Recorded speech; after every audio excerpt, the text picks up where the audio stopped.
Welcome back again. I'm Dan Fredenberg. This is for Chess with Investors, and this episode is when I beat Manuel, the Portuguese bot from chess.com. He's rated 2,100. He's my first 2,100 bot that I have been able to beat on challenge mode, and he is the second last advanced bot.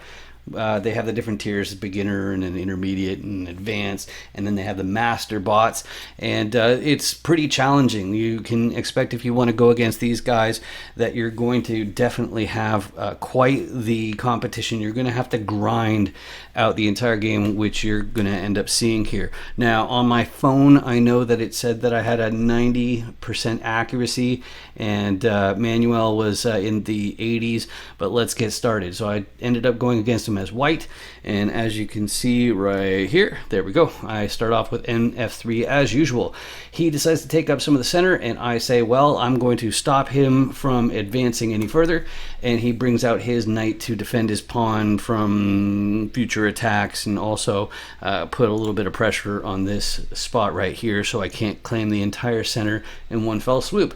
So I start to fianchetto. In other words, I move this pawn out here so I can move my bishop right there. The idea of a fianchetto is you're ultimately trying to target this rook once everything gets out of the way, but this is still just the opening, so it doesn't matter. Now, this is a very typical opening strategy here that the bot uses, taking the bishop out to take up more space because he can attack everywhere this way, everywhere that way, so it's a good way to claim some space right off the bat.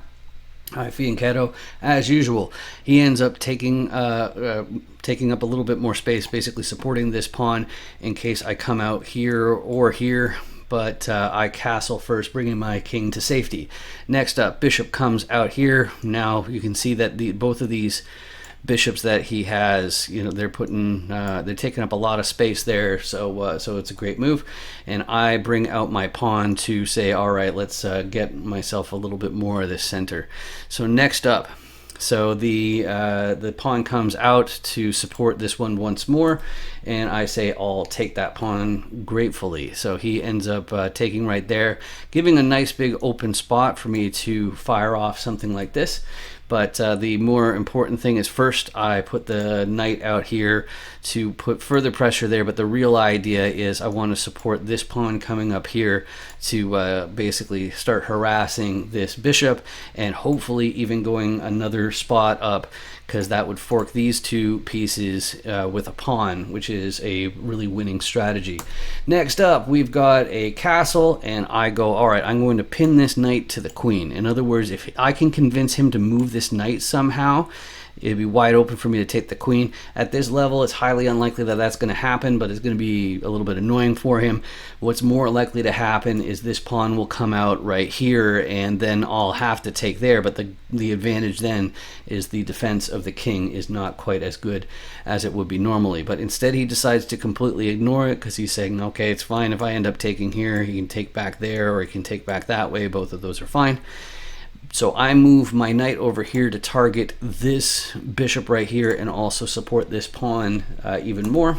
He ends up saying, okay, I'm going to get out of dodge, and heads over here. And I end up saying, you know what, I'm going to put this pawn right here, because I don't want him bringing his bishop here, and I don't want him bringing his knight there. So that's the purpose of that move. So now he says, okay, I'm sick of your bishop, the white bishop being here, so he wants to push it out. And so I end up taking the knight. He takes back with the bishop and threatens that, which is okay because it's covered 1, 2, 3 ways, and even though it's attacked twice. So next up, knight goes over here. That reveals this attack on this pawn, which is obviously a weak attack, but the bigger thing is threatening this knight right here. And he says, okay, well, I'm going to kick this knight right there. And I say, yeah, well, not until I take your knight first. He takes back, and now this knight needs to retreat, which is exactly what I do. Next up, he pushes this pawn forward because it still has the support of this bishop. If I do end up taking that way, he can threaten my knight like that. And so I'm like, okay, I'll go ahead and take it. I'll take the bait. He ends up taking the pawn back because this is a safe square for the bishop, but I start building the preparation to throw my pawn right here up to e4. He moves his rook over here because this is completely undefended, and this bishop is putting pressure in that direction. I say whatever, and I threaten these two, because the other thing that's nice is if he decides to take with the pawn, then we can trade queens and simplify the board a little bit. We're even at this point, and this is a bot who is at a skill level high enough that you really have to be careful. You can't be giving anything away at this level already. But he does take the pawn, and I take the queen. He takes back with the rook, and I take the pawn because it's also covered by my rook and my knight. He ends up taking the free pawn right there, because that also opens up this threat as being more credible on the knight, because the pawn that was defending it is gone. So he ends up taking it. I defended with the rook because I knew that was coming, and so I take that back right there because this is still covered with my rook. So now we've traded down. We've only got rooks and pawns. So at this point, I'm already getting pretty excited that I actually have a chance of winning this this match here. I've played this guy dozens of times, lost every single time. I think I got a draw on my own once or twice or something like that. But anyway, he doubles up right here, putting pressure on this pawn, because if he takes it, I won't be able to take back with my king. So I move my rook over here, targeting this pawn, because long term it'd probably be nice if I can get my rook here, and then that way when it's doubled up I can just scoop up, do like a back rank or something. So anyway, he goes over here knowing that this pawn is completely hanging, and I double up so that I can take that. He puts me in check like that. I move out of the way like that, and he moves this pawn here, so it's defended right there, so there's not going to be any of my silliness anymore with attacking the pawn with my rook. So I move this back one over here because it's already defending this one, and I also can go over here. If I use this rook to go over, he can push this pawn and give me a little bit of a headache, and so I don't want to allow that. He moves back over here to threaten this pawn.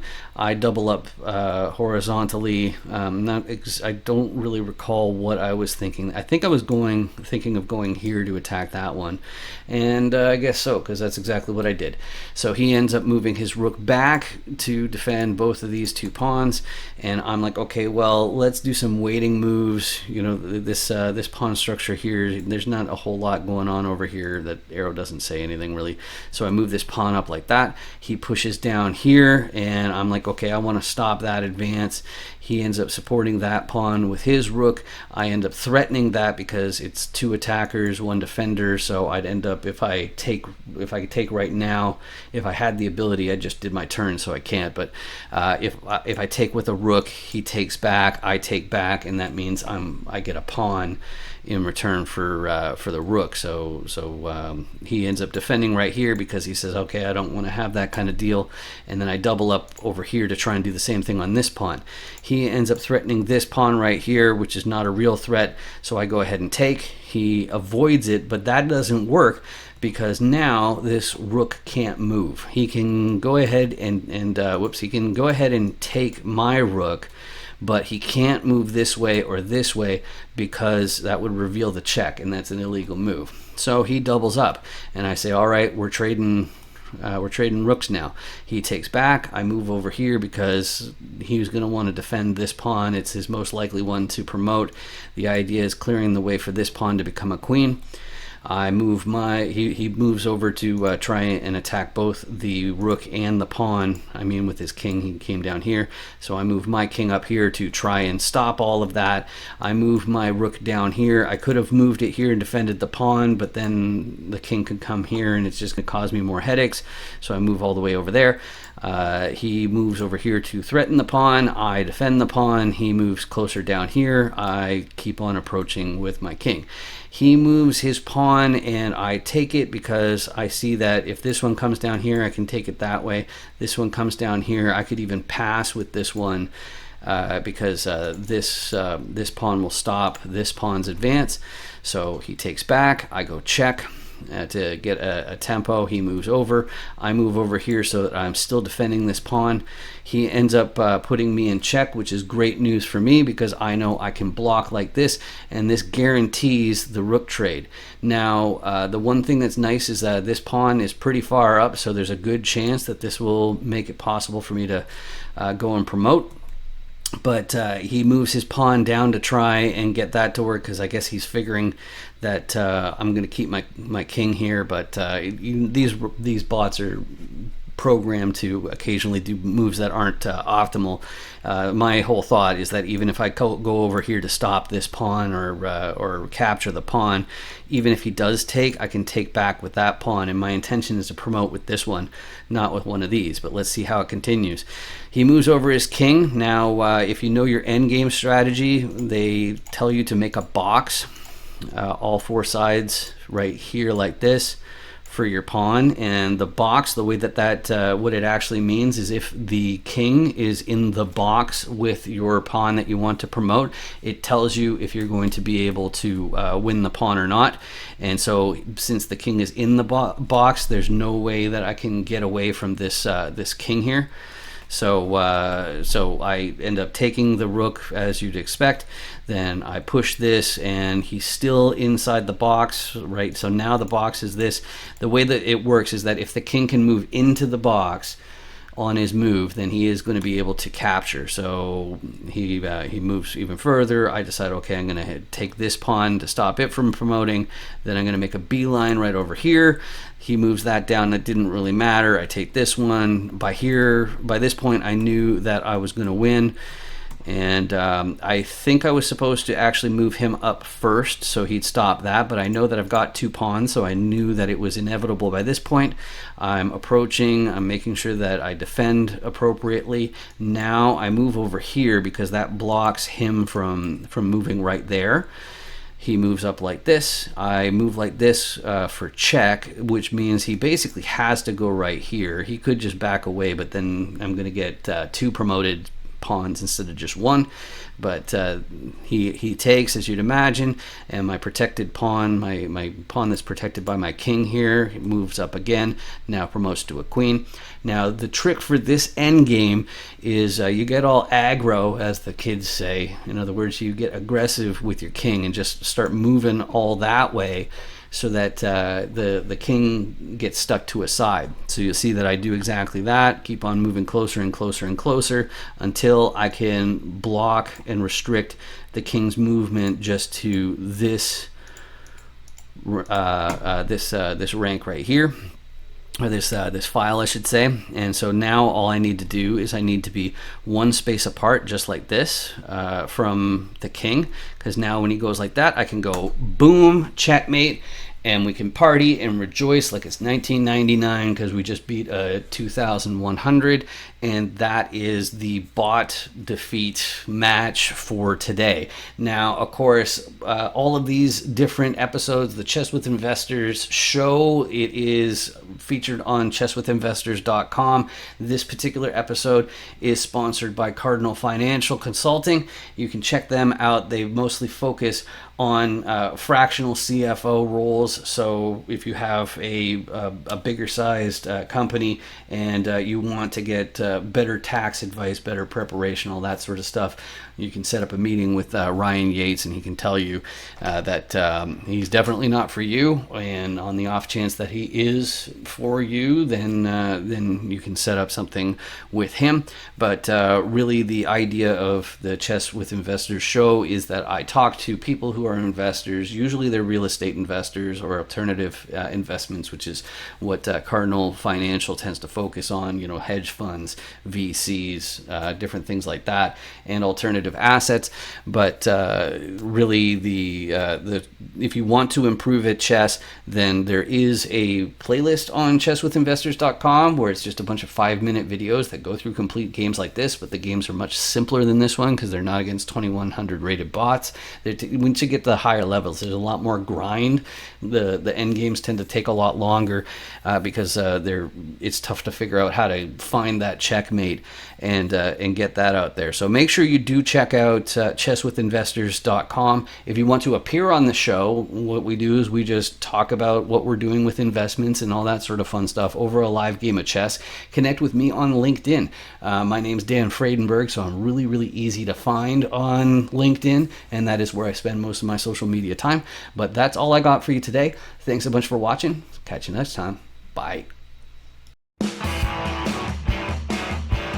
My background has been in alternative investments for the past 20 years. I've seen just about every type of fund, worked on the accounting and operations side, and even at some of these big banks that I worked for, worked on a lot of projects behind the scenes to really hone my craft and, create Cardinal Financial Consulting and help people set up the right structures, handle the accounting and operations behind the scenes, and really take that away from the CEO's responsibility to make their lives streamlined.